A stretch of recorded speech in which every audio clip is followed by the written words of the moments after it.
Today, guys, I'm making a chicken broccoli rice and cheese casserole. This is a low carb keto version, but you can substitute regular cooked rice in lieu of the cauliflower rice and make this regular.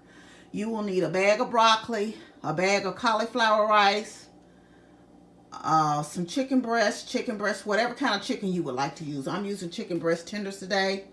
You're going to need some mild cheddar cheese or whatever cheese you prefer, an onion, a small can of sliced mushrooms, some heavy cream, some minced garlic, and for the seasonings you'll need paprika, black pepper, onion powder, garlic powder, and seasonal. Okay guys, the first thing I did was wash this chicken, and I've already cut it up into smaller pieces, but I just left one piece so you can see what I'm doing, and you just cut that up into smaller size pieces. Okay? You're going to want to season this well, and so you season it with garlic powder. And I don't have any specific measurements for this. I just season it liberally.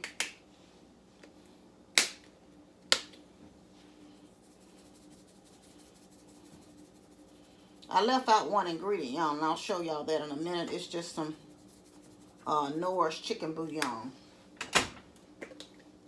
But I'll put that in towards the end of the cooking.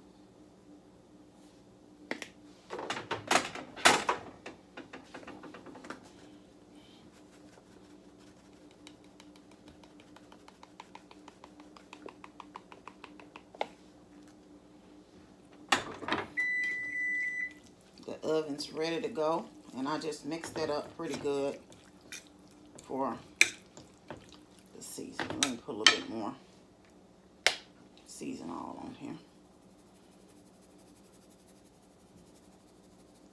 Okay.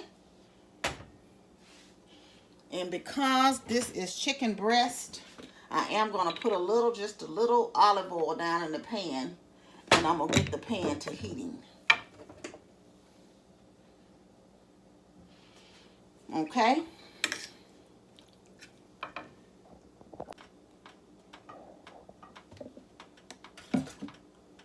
While the pan's heating up, I peel the onion, and I'm going to go ahead and dice the onion. And I know, y'all, I'm doing it on the same plate because it's all going in the skillet together to be cooked.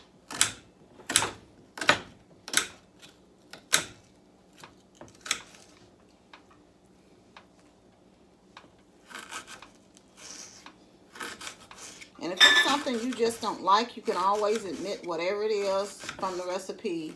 If you're not an onion person, omit it.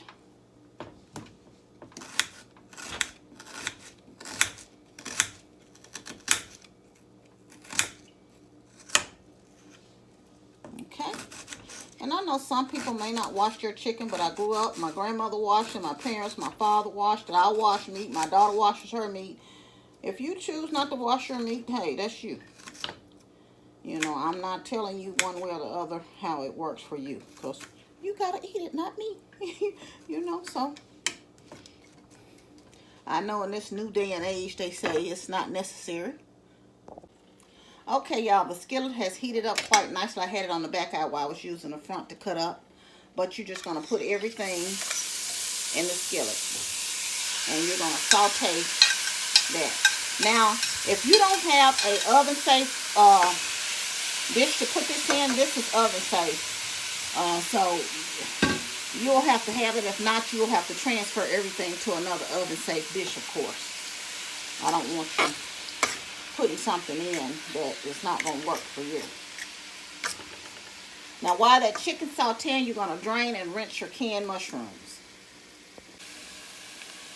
This has been sauteing for a minute, and I'll go ahead and add a teaspoon or tablespoon of garlic. Well, there's not much left in here, so I'll add all of it.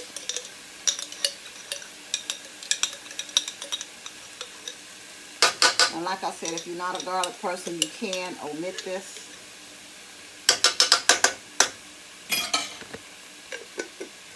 And you're just going to continue to cook the chicken until it's done.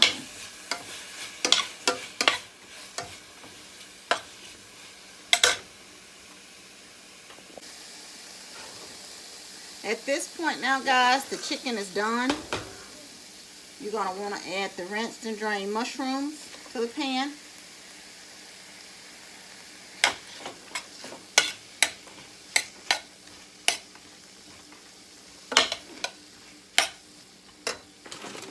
You're going to want to add, and I had this down in the refrigerator so it's thawed out. If it's not, kind of thaw it out in the microwave just for a couple of minutes.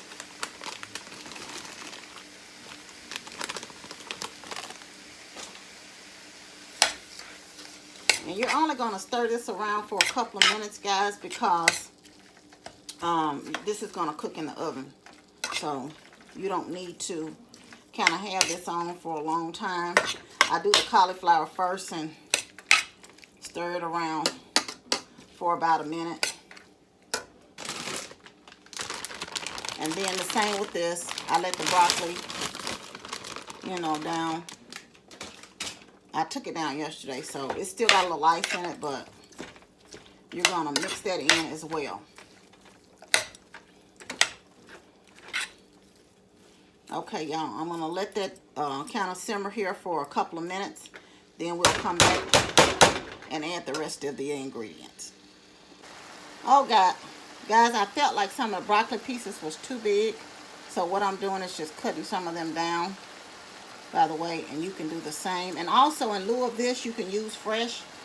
I just choose to use frozen today, and you can use fresh, your own cauliflower rice you make, and you can use fresh broccoli.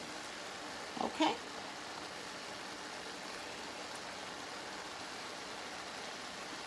At this point, it's been going a couple of minutes, and I've measured out a cup of cheese, and I'm going to go ahead and sprinkle that in. You're going to need a cup of heavy whipping cream. And in lieu of heavy whipping cream, you can also use a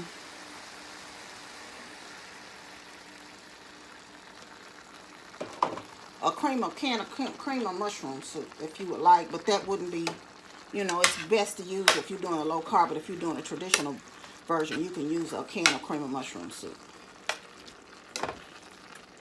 And you're just going to kind of let that melt and melt down the cheese some.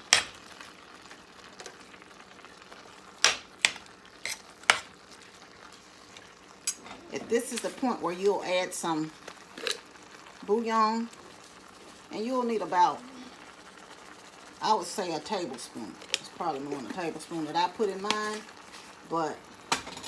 and I put just a little bit more garlic powder, and y'all know my fave, black pepper over in mine.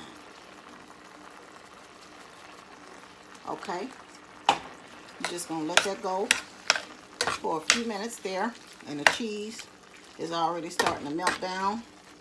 Go ahead and turn your eye off and just mix that well. Okay, and you want to spread it evenly in the pan. And like I said, if you don't have an oven safe a skillet or something you can put in your oven, then this is when you will put all this mixture in an oven safe dish to go in your oven. At this point, you're going to top it with cheese and be liberal with it, y'all. In fact, I probably will use this bag up because it's not much left. I probably would have put a little bit more had I had it, but I don't. And you're going to sprinkle on top some paprika, okay?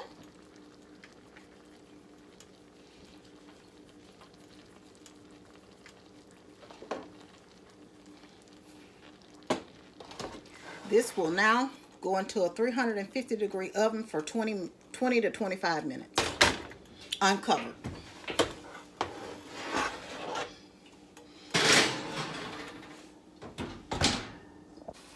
And there you have it out of the oven, guys. Broccoli, rice, and cheese casserole. And I'm going to serve that for dinner today with some green beans and tomatoes.